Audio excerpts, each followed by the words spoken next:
नमस्कार दोस्तों, स्वागत है आप सभी का हमारे YouTube चैनल आर के योजना पर। महिलाओं को सरकार की तरफ से 1,200 रुपये हर महीने दिए जाएंगे। महिलाओं के बैंक खाते में ये धनराशि हर महीने ट्रांसफ़र की जाएगी।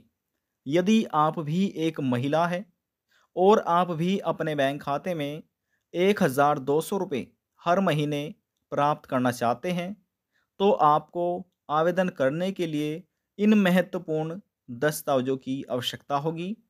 कैसे आप ऑनलाइन आवेदन कर सकते हैं, सभी जानकारी डिटेल वाइज में आपको मिलने जा रही है। वीडियो की शुरुआत करने से पहले हमारा आपसे निवेदन है, यदि आप हमारे चैनल पर पहली बार आए हैं तो चैनल को सब्सक्राइब ज़रूर कर लीजिएगा। साथ ही बेल आइकन के बटन को प्रेस करना ना भूलें, ताकि जो हमारी वीडियो का नोटिफिकेशन है वह सबसे पहले आपको प्राप्त हो और आप सबसे पहले ही उसका लाभ उठा सकें। चलिए वीडियो की शुरुआत कर लेते हैं। किन महिलाओं को ये हर महीने 1,200 रुपये मिलेंगे और किन को लाभ नहीं मिलेगा, वह भी जानकारी हम आपको दे देते हैं।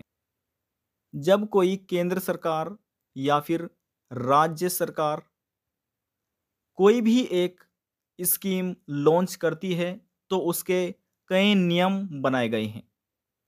उन्हीं नियमों का पालन करके आप ऑनलाइन आवेदन कर सकते हैं। किन दस्तावेज़ों की आपको आवश्यकता होगी, वह दस्तावेज भी आपको बताए जाते हैं। इसी के साथ एक नियम यह भी रखा जाता है कि कौन पात्र व्यक्ति होंगे और कौन अपात्र होंगे। अपात्र, जो अपात्र होंगे उनको योजना का लाभ नहीं मिलेगा। जो पात्र व्यक्ति होंगे उनको योजना का लाभ समय समय से मिलता रहेगा। यह योजना परिवार की सभी गृहिणियों को आर्थिक रूप से समर्थन देकर लक्षित करती है, ताकि वे स्वतंत्र होकर अपनी जरूरतों का ख्याल रख सके। इसके अतिरिक्त यह योजना परिवारों के जीवन स्तर को ऊंचा उठाती है। बात कर लेते हैं सबसे पहले अपात्र की, कि कौन आवेदन नहीं करवा पाएंगे, इस योजना का लाभ नहीं ले पाएंगे। विवाहित महिला या उसके पति को सरकार के समाज कल्याण विभाग निर्देशालय द्वारा शुरू की गई दयानंद सामाजिक सुरक्षा योजना के अंतर्गत लाभ नहीं दिया जाएगा। आपकी जानकारी के लिए बता दें कि यह योजना उन महिलाओं के लिए लागू नहीं होगी जिसके पति इन निम्नलिखित किसी भी संस्था में नियमित आधार पर कार्यरत है, जैसे कि अनुबंध, दैनिक वेतन को छोड़कर।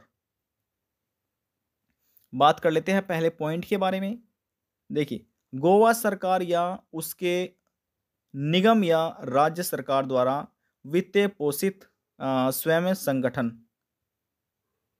दूसरे पॉइंट में बात कर लेते हैं, यदि अभी तक भारत सरकार या किसी राज्य सरकार या फिर उसके स्वयं यानी कि स्वयंर्थ निकाय हैं।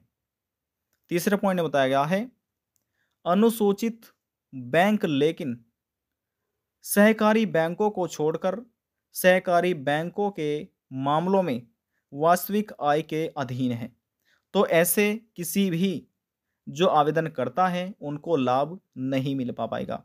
ये तो वे व्यक्ति थे जो अपात्र हैं। अब बात कर लेते हैं पात्र के बारे में। गृहिणी की आयु 18 वर्ष या फिर उससे अधिक होनी चाहिए, ये पहला नियम है।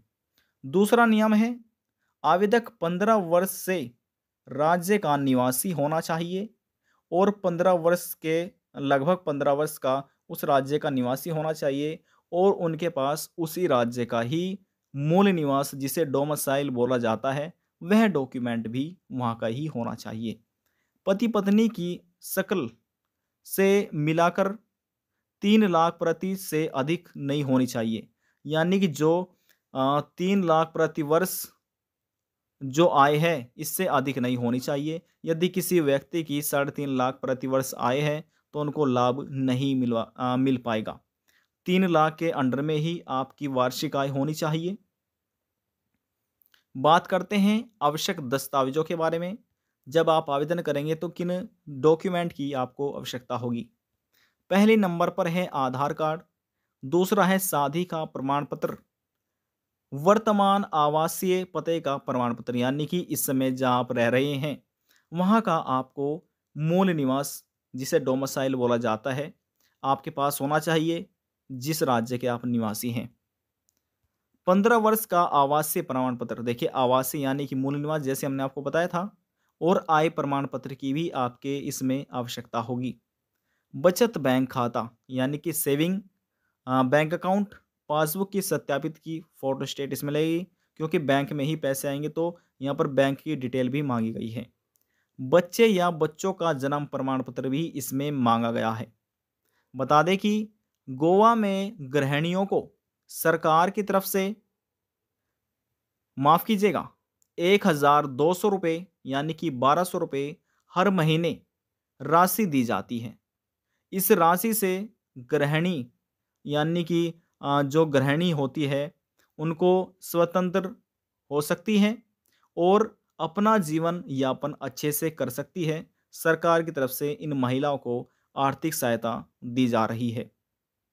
महिलाओं को अपने परिवार के सदस्य पर निर्भर रहने की जरूरत नहीं है। आपकी जानकारी के लिए बता दें कि नाबालिग बच्चों वाली विधवा महिला जो गोवा सरकार के समाज कल्याण निर्देशालय द्वारा शुरू किए गए हैं, दयानंद सामाजिक सुरक्षा योजना जिसे DSSS के अंतर्गत लाभ ले रही हैं, वह ही इस योजना के अंतर्गत पात्र माने जाएगी और विधवा महिला भी आवेदन कर सकती है। अब हम आपको बताते हैं कि आप ऑनलाइन या ऑफलाइन कैसे आवेदन कर सकते हैं। देखिए, नज़दीकी जन सुविधा केंद्र पर जाकर आप ऑनलाइन आवेदन कर सकते हैं। इसमें ऑनलाइन और ऑफलाइन दोनों तरह से ही आवेदन स्वीकार किए जाएंगे। या तो आप ऑनलाइन CSC जिसे जन सुविधा केंद्र पर कहा जाता है, वहाँ से आप ऑनलाइन आवेदन करा सकते हैं। और यदि आप गोवा राज्य में रहते हैं तो आप ऑफलाइन भी इस योजना के लिए आवेदन कर सकते हैं। यह योजना गोवा राज्य में ही चलाई जा रही है, जिसका नाम है गृह आधार योजना। इस योजना के अंतर्गत प्रति महीना महिलाओं को 1,200 रुपये बैंक खाते में इनके महिलाओं के ट्रांसफ़र किए जाएंगे। आज की जानकारी में बस इतना ही। यदि जानकारी को लेकर मन में कोई सवाल है, डाउट है, पूछना चाहते हैं, नीचे कमेंट बॉक्स में जाकर पूछ सकते हैं। अंत में हम निवेदन यही करेंगे, चैनल को सब्सक्राइब और साथ ही बेल आइकन के बटन को प्रेस करना ना भूलें, ताकि जो हमारी वीडियो का नोटिफिकेशन है वह सबसे पहले आपको प्राप्त हो और आप सबसे पहले ही उसका लाभ उठा सके। अब हम आपसे मिलते हैं नेक्स्ट वीडियो में एक और नई जानकारी के साथ। जब तक के लिए जय हिंद, जय भारत।